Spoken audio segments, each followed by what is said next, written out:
अनेक बीमारियों को जन्म लेता है। नहीं, मननात मनुष्य मजबूत।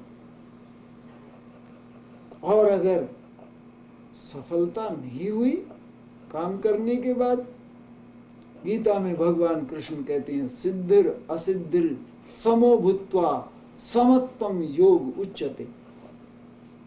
कोई बात नहीं, जो सफल ना होने के डर से काम नहीं करते, वो कभी जिंदगी में सफल होंगे ही नहीं। सफलता की और कदम बढ़ाकर चले, फिर सफलता ना मिले कोई बात नहीं, तुम्हारी एक मंजिल तय हो रही। गीता में कहा भगवान कृष्ण ने कि योग करते करते जो बीच में अपने शरीर को छोड़ जाते हैं, वो अगले जन्म में वहीं से शुरू करते हैं जहां से वो छोड़ कर जाते हैं। अधूरा योगी पुनः जन्मजात योगी हो जाता है। तो बचपन से ही ये चैतन्य महाप्रभु, मीरा, तुलसी, ये जितने हुए पिछले जन्म में योग अधूरा रह गया, शरीर शांत हो गया, लेकिन वहीं से फिर शुरू हो जाता है। इसलिए करते करते अगर असफलता भी हुई, घबराइए मत। वो जो पहला अभ्यास है वो कभी जाया नहीं होता, आगे जाता है। तो हमारी ये आर्य संस्कृति हमें क्या सिखाती है? जीना सिखाती है। जियो, आनंद में भरकर जियो, तनाव से खाली होकर जियो। एक बार भगवान के चरणों में समर्पण करो, खाली हो जाओ। अब सौंप दिया इस जीवन का सब भार तुम्हारे हाथों में है। जीत तुम्हारे हाथों में और हार तुम्हारे हाथों में। मुझ में और तुझ में भेद यही, मैं नर हूं, तुम नारायण हो। मैं हूं संसार के हाथों में, संसार तुम्हारे हाथों में। जो भगवान के चरणों में समर्पित हो जाता है, भगवान अपनी सारी ऊर्जा उसके हृदय में उड़ेल देते। बिजली के तार के साथ लोहा छू जाता है तो लोहा भी बिजली में हो जाता है। खाली होकर के जब हम भगवान के चरणों में समर्पित होते हैं तो भगवान आनंद के सागर से हमें भर देते हैं। नदी नाव संयोगी मेला है। अब ये देखिए आप लोग कहाँ कहाँ से यहाँ आकर के आबाद हुए हैं, और हम कहाँ हरिद्वार, कहाँ वैंकूवर, कहाँ टोरंटो। ईश्वर की रचना ये नारायण ही मिलाता है। ये योग जहाँ जहाँ की रचना उसने कर दी है, सब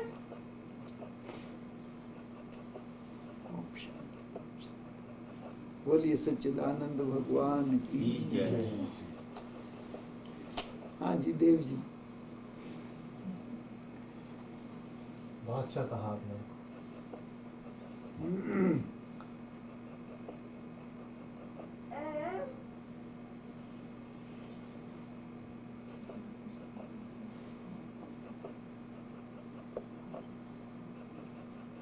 समाप्त करें, आरती करें। प्रश्न पूछूं? जी,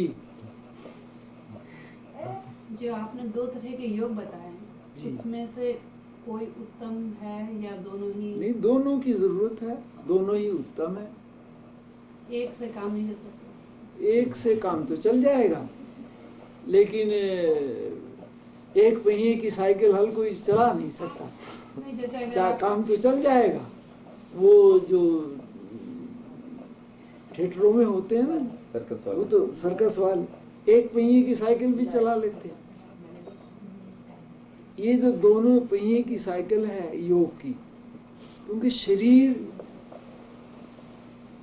का भी निरोग होना उतना ही महत्व रखता है जितना मन का निरोग होना। ये दोनों आपस में एक दूसरे के पूरक हैं। नहीं तो महर्षि पातंजल ने इस ओर बल ना दिया हुआ होता। नहीं, दोनों ही योग की जरूरत है। लेकिन अगर शरीर निरोग है तो मन तो निरोग होगा ही। हाँ, मन, शरीर निरोग और मन भी निरोग, दोनों की बराबरी की आवश्यकता है।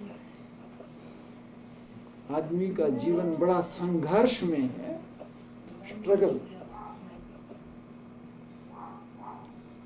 दोनों की जरूरत। आज के युग में तो साधन इतने हैं, उन्हें बड़ा सुलभता से हासिल किया जा सकता है।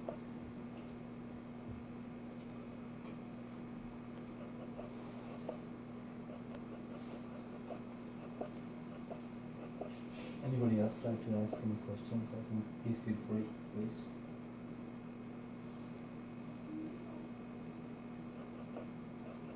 स्वामी जी, जो आपने कहा लाइफ के बारे में, जो आपने कहा उसको सही है, उसको प्रैक्टिस कैसे किया जाए, कैसे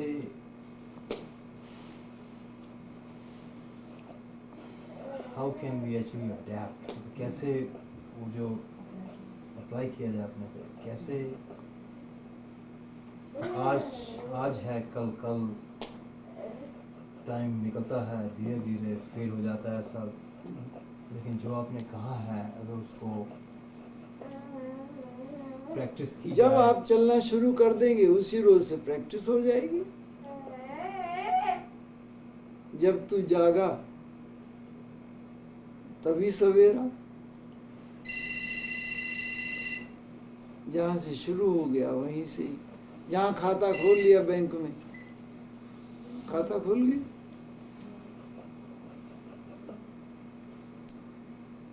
गवर्नमेंट की सर्विस के लिए तो एज की जरूरत है कि इतने के बाद आपको सर्विस नहीं मिल सकती। लेकिन ये जो विचार का जगत है, इसमें तो जहां से शुरू कर लोगे वही जिंदगी का पहला दिन है।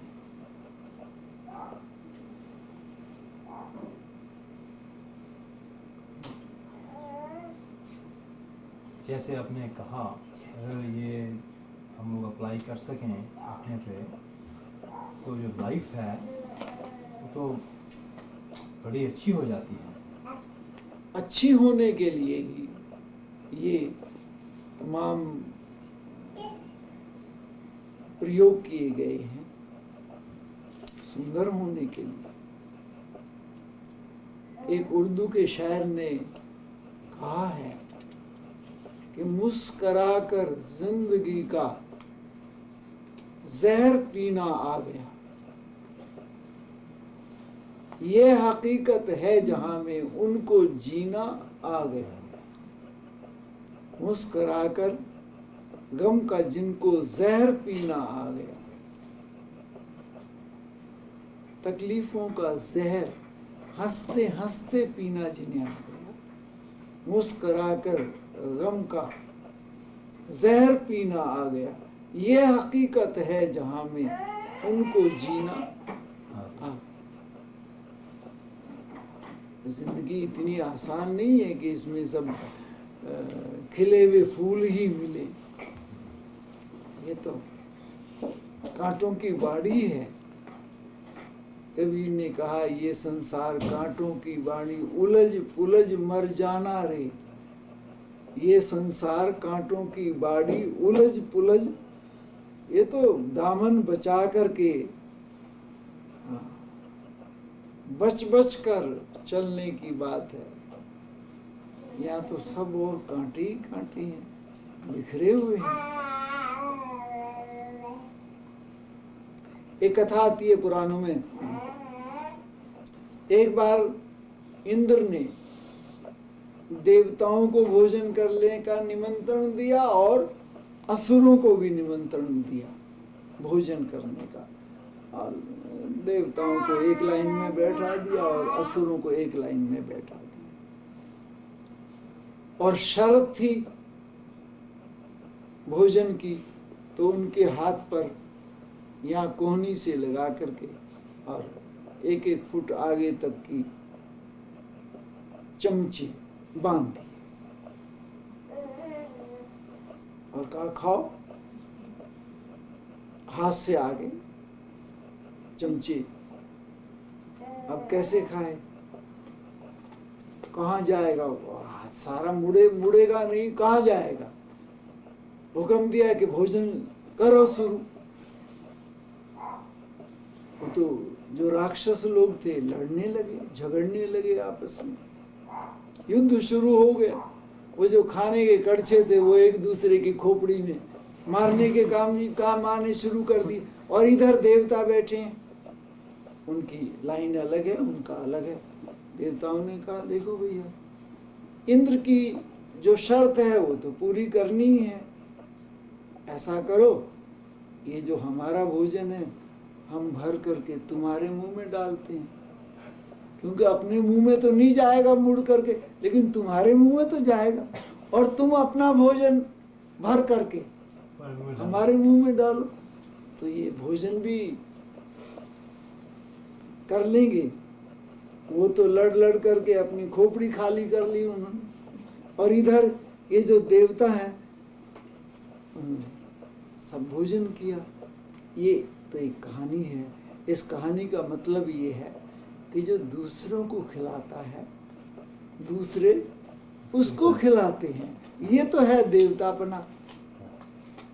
और जो उसकी खोपड़ी में मारता है वो उसकी खोपड़ी में मारता है, ये है असुर।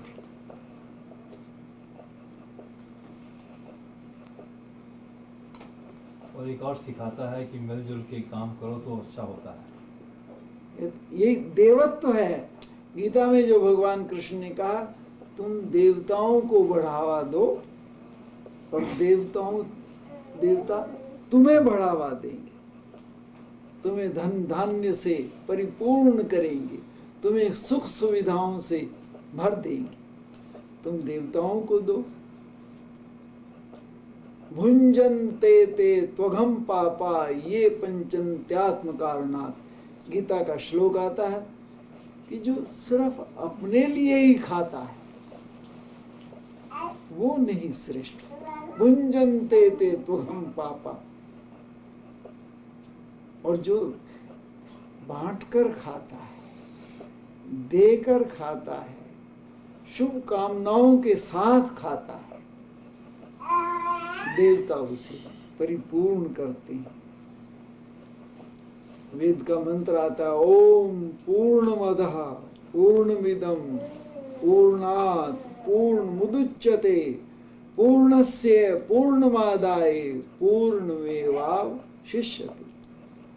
वो पूर्ण है। तुम उसकी छाया में बैठोगे तो तुम भी पूर्ण हो जाओगे। अपने से गुणवान का साथ पकड़ेगा तो मनुष्य गुणों से परिपूर्ण होगा, और अपने से गिरे हुए लोगों के साथ संगत करेगा तो खुद भी नीचे गिर जाएगा। वो बिल्डिंग बनाने वाले जब बिल्डिंग की चिनाई करते हैं तो ऊपर उठते हुए चले जाते हैं।